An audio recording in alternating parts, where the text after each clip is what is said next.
Thanks for making the Locked On Ole Miss podcast your first listen every day. We're free and available wherever you get your podcast, including YouTube. We're part of the Locked On Podcast Network, your team every single day.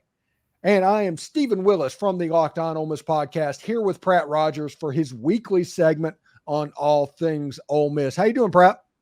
Stephen, hanging in there. What's going on, my man?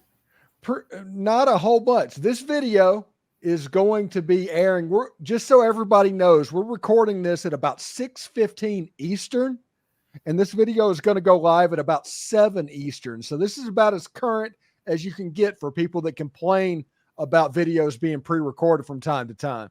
So man, we're just bringing the people what they want. Yeah, I mean, if they make enough noise, I will listen to them. That's the way this works. But George McDonald and Joe Cox looks like they've been hired to be position coaches for Ole Miss. Joe Cox is on the road recruiting. I just saw a picture from Lane Kiffin where he's at Bishop Gorman in Las Vegas currently at the moment. And I don't know where George McDonald is, but I'm assuming he's somewhere. What do you think of those two hires? You know, I didn't know much about either of them, Stephen, until obviously it was started circulating maybe a week or so ago, and noise got louder and louder about Joe Cox particularly, and kind of started doing some homework on it. And, you know, I'm very pleased with him. And honestly, I still don't know a ton about George McDonald, but, you know, Cox, that I think me and you even touched on, was he's from the Saban tree that everybody talks about, and the famous Saban coaching tree that everybody talks about. I know he started at Colorado State and was a tight ends coach at Bama, and, you know, I was kind of hoping. South Carolina. Say that again. He was at South Carolina in Charlotte. Yep, and you know, I was kind of hoping that at some point there would be some more Caleb Odom discussions, you know, but I think that's a little late to the party. But yeah, I think it's a good get for sure. I wouldn't say the Caleb Odom train is over. I mean, if nothing else, he's going to stay, give it a semester like he should. He chose Alabama for a reason, not just because of Joe Cox and Nick Saban. Gives it a try. If spring practice doesn't go the way he wants it to go, he can always hop in the portal on April 15th. And if that happens, I mean, if he gets in the portal, we know where he's going. Yeah. And that would be a really bold strategy, though. I mean, I don't know. There's one hand I sit there and I pull for it and I say, that's awesome. But at some point, it's a detriment to the kid who's burned his penalty-free transfer one semester. Oh, that doesn't exist anymore. What do you mean? Kids can transfer every year right now. Well, there's at some point the lawlessness is going to end, and he's burned his free card. And anyway, all that to say, I hope there's some inroads with that. Yeah, it should be interesting to see what happens. And if Caleb Odom just decided to go to Ole Miss immediately right now, he would have burned that transfer either way. Either way, the transfer gets burned. Yeah, correct. So, I mean, I don't know if that's necessarily a thing. And speaking of transfers, did you know that 40% of the Joe Moore winning Washington offensive line from 2023 just transferred to Ole Miss? I did know that stat, and that is an awesome stat. Pretty mind-blowing. Yeah, it's crazy whenever you add him to Julius Buelow, who was his Washington teammate, with Diego Pounds, who protected Drake May's blindside at North Carolina. And then you have Jerquan Scott, who is like the ultimate Swiss Army knife, and I'm kind of hoping he could snap the football as well. The offensive line has gone from a place where a lot of people were freaking out about the offensive line. I was not one of those people. Hand raise. I was not one of those people. I was like, we won 11 games with that offensive line. It's not concerning to the point where you're looking at the offensive line that was 2006. And it's not Corey Actis around there running around at center. I'm not making fun of Corey or anything. It's just a name that popped in my head. But I do think that Ole Miss got better. And I view it the same way that Ole Miss, that I viewed the quarterback room last year when they just kept adding on top of stuff. I think they did the same thing to the offensive line this year. Yeah, and stockpiling talent is a great strategy. I don't think that anybody's complaining with that strategy. And look, it figures itself out in spring practice. Mhm. Yeah. And it should be interesting because this is what people don't understand. They assume that they need a certain number of people and certain type of people to run the same offense that they ran last year. And they're not, Ole Miss isn't running that offense. The only thing that offense is going to be the same is tempo and basic plays. The actual scheming and concepts is going to change. And the reason I say that is John David Baker, he had a part in the passing game with Ole Miss last year. It was a lot of Ole Miss's pass game was John David Baker. George McDonald coming in, he's going to be the new passing game coordinator, which is interesting. I talked about, I don't know if it was on yesterday's podcast or on tomorrow's podcast, but with George McDonald, you're going to have a lot of concepts that were from that Illinois system. George McDonald was a former coordinator. He was a coordinator at Syracuse. He was a big-time, highly successful wide receiver coach at NC State. He had a first-team All-10 Big Ten wide receiver at Illinois last year. This is a big play, but a lot of the concepts that they ran is going to be brought down to Ole Miss.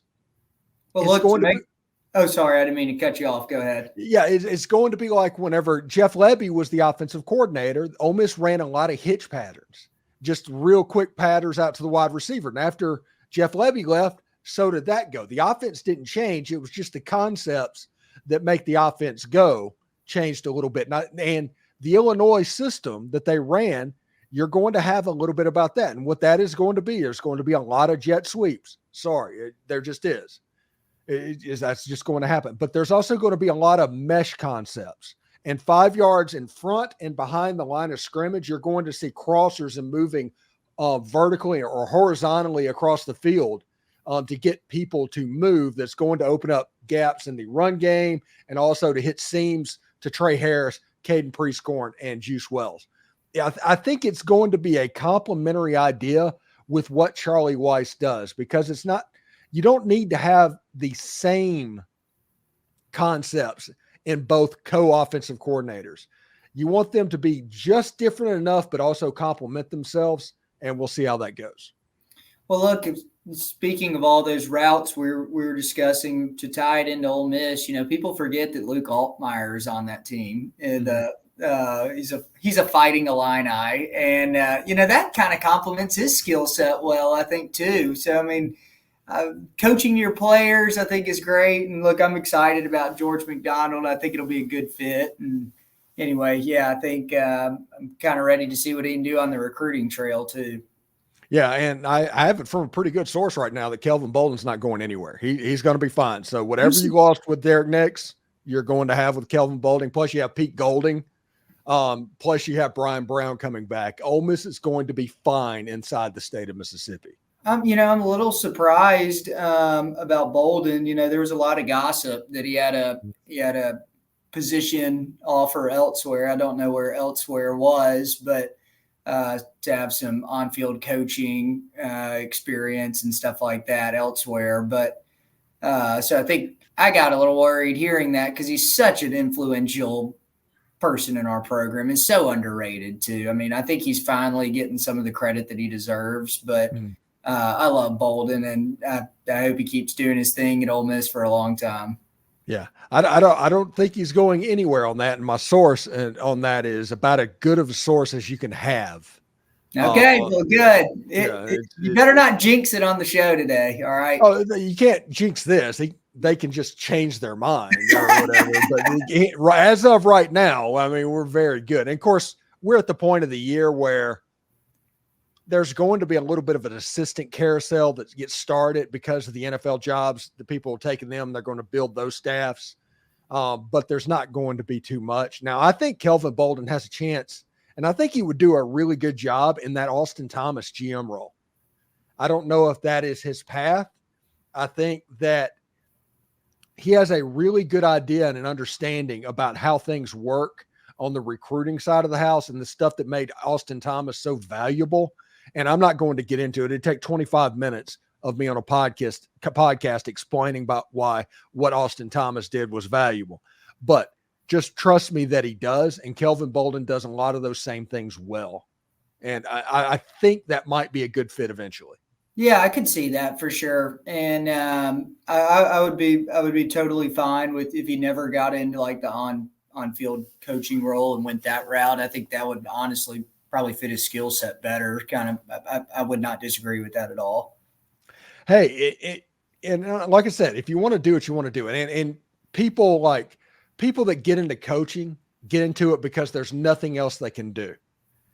Even Matt Luke got to be the head coach of his alma mater and all that, got a nice buyout, went and took another job, kind of retired from the Georgia job. It's like, this is just no good. Like 3 years later, he's back in because you just can't help it. It's almost like an addiction.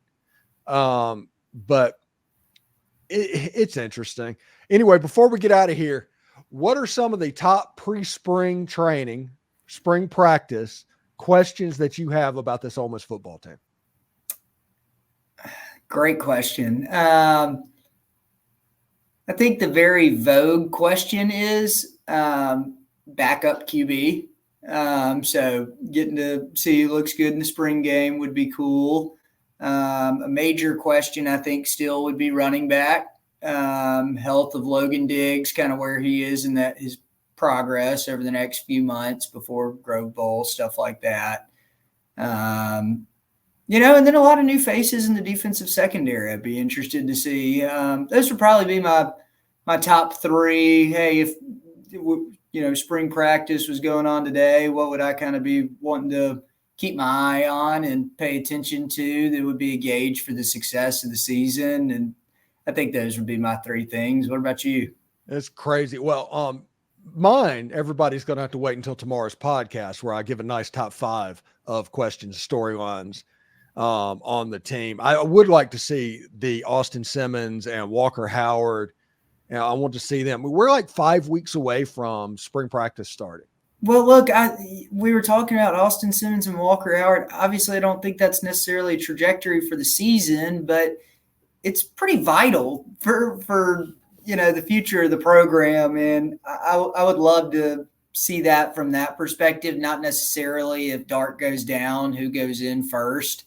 Knock on wood. I hope that never happens, but I hope they both get to go in because it's blowouts. And we did that a few times this year. Yeah. For sure. So I would be interested in that, just probably more of a curiosity perspective.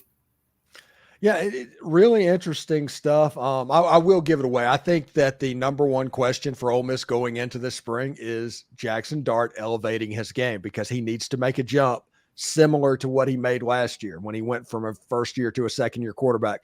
The jump, if he makes the same jump from a second to a third-year quarterback, Ole Miss, they might lose 1 or 2 games, and that's worst-case scenario. So do you think the limit there. Do you think we lose 3 or 4 if he stays the exact same? No. I don't either. I think for Ole Miss to make the playoff run, let's say we want Ole Miss to host a playoff game.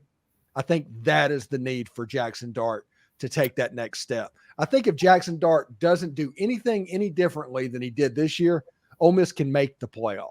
I do too, Steven. I'm totally in on that. And that's kind of why I was picking your brain on that, because I thought Dart had a darn good season this year. And I think we get better at right now every position other than running back so far. So I think we're going to be a better team. And if Dart stays the same and elevates the team around him, I don't know why we can't be an equal or better team than we were last year.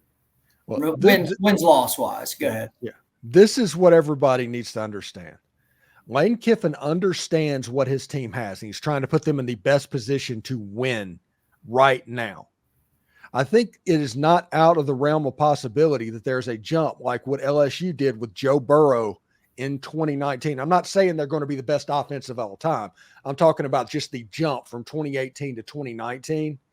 Because this is going to be set up. If you look at the pieces that are being brought in right now and the way it's set up, there's some similarity at the wide receiver position. There's some similarity at the tight end position. At running back, they had Clyde Edwards-Helaire. I think Ulysses Bentley might be a little bit more of a explosive running back. But I think that Lane Kiffin is in the lab right now trying to figure out the way to construct this offense. And we're going to start finding that out in the next 2 months to where it can be its best version of itself. Because this is the stupid thing.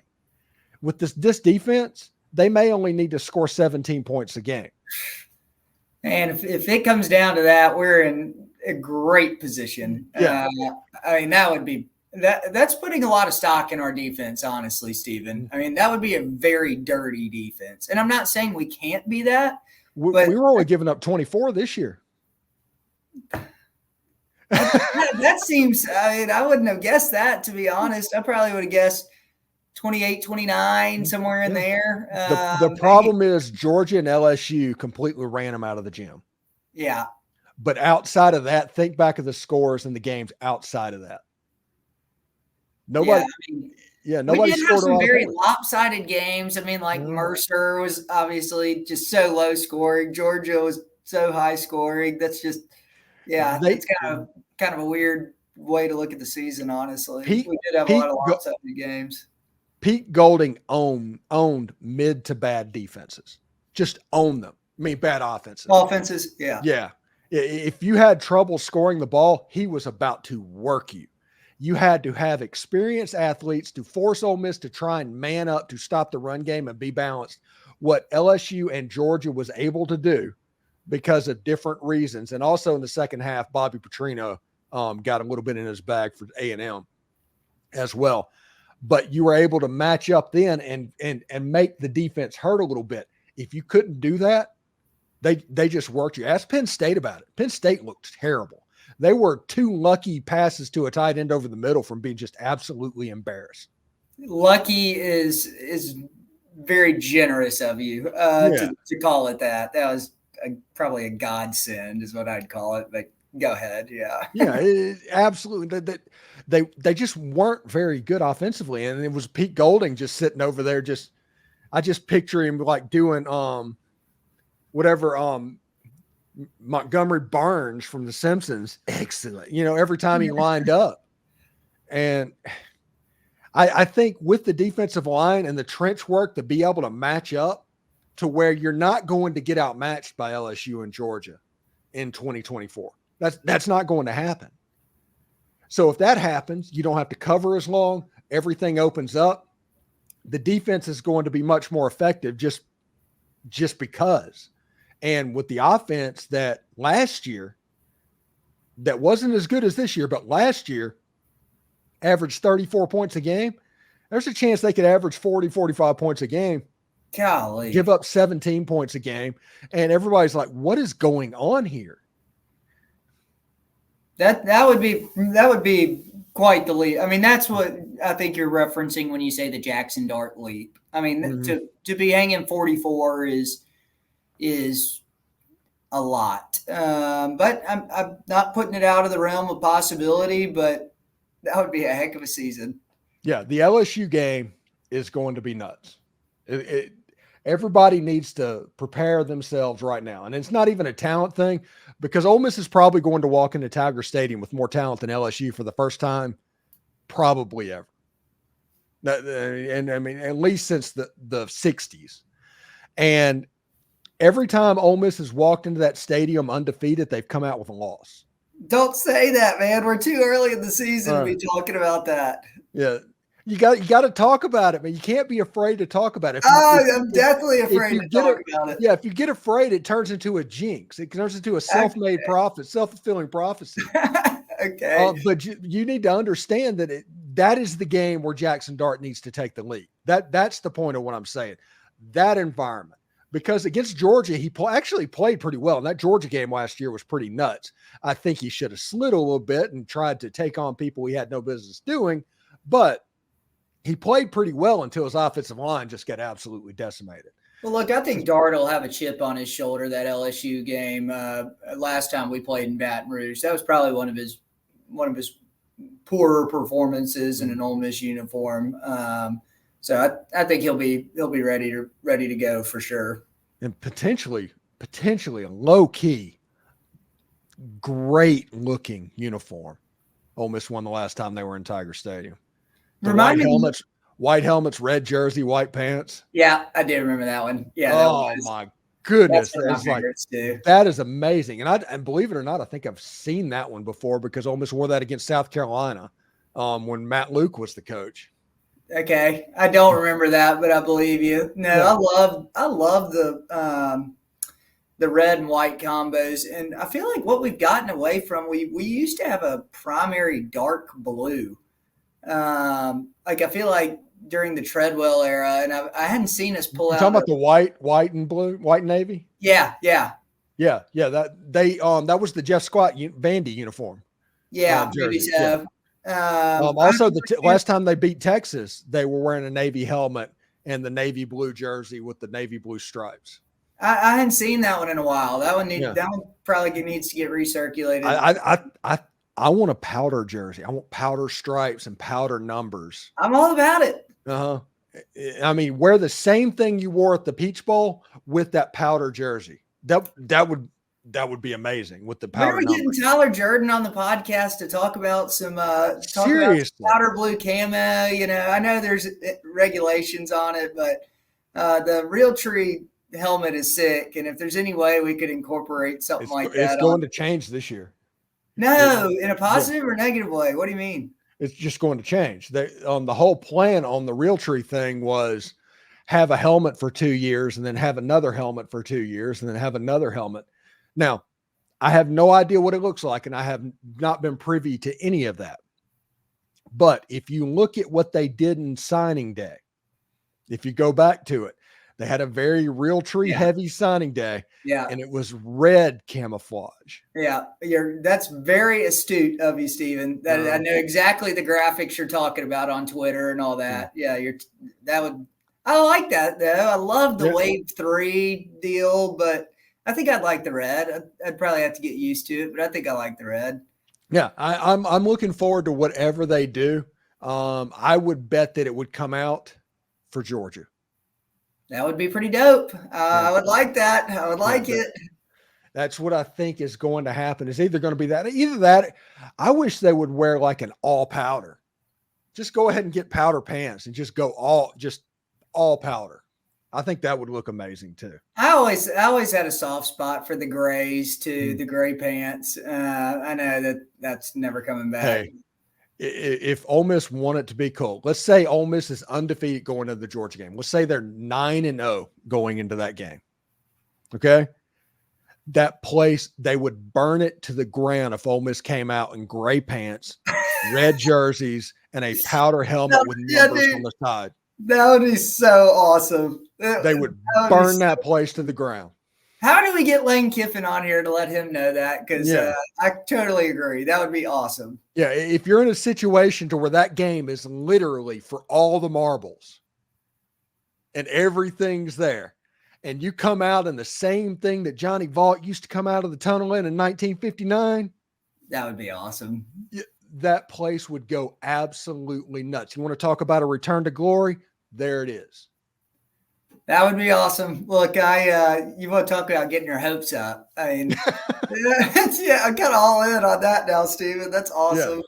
Yeah, the numbers on the side of the helmet with the red jersey, the same thing they wore against 2019 LSU, they need to break out if they're in a position to where that Georgia game is for all the marbles. I think that would be amazing. Your memory is incredible on these uniform game by games. I can't remember that at all. You got a good memory on what year was what uniform. Well, I would imagine you've been in, you have some beverages when you're at the game. Well, we don't need to get it gassed, but as a young man at some of those games, anyway. But yeah, it's pretty fantastic. Hey, before we get out of here, tomorrow the basketball Egg Bowl kicks off. I'm gonna say tips off with the home game in the Pavilion, Ole Miss versus Mississippi State. The return trip will happen at a later date in Starkville. What are your thoughts on the game before we get out of here? Well, I couldn't find it. I was trying to look at the spread before we got on here today. I had a hard time. I think Ole Miss is favored by like 2. Okay, I couldn't tell if it was pick 'em or something like that when I was digging for it, but I think that's about right. I thought it was pick 'em, so I would have believed that. Yeah, almost favored by 2, just probably the home court advantage. I'd believe that. And I think we got a little swag back now since the last time we talked basketball. It's I think we're sitting in a good spot. I think we end up winning. I think it'll be close. So we'll see. I may have another dinner bet or something on the game. We'll have to figure that part out. Yeah, and I'm looking forward to like seeing Juju Murray versus Josh Hubbard. I want to watch that matchup during the game. I do too. And look, Josh Hubbard's had a great season this year for State, and hats off to the guy. I think he was signed, sealed, delivered to Reb until the Kermit departure. And I get that, but I hope he has a great season with a imperfect game on Tuesday. So exactly. Anyway. I'm hoping this looks like the Florida and the Arkansas game, right? Yeah, no doubt. Thanks for making the Locked On Ole Miss podcast your first listen every day. We're free and available wherever you get your podcast, including YouTube. We're part of the Locked On Podcast Network, your team every day. Pratt Rogers, thank you so much for coming on, man. Thank you, man. See ya. All right, see you next week.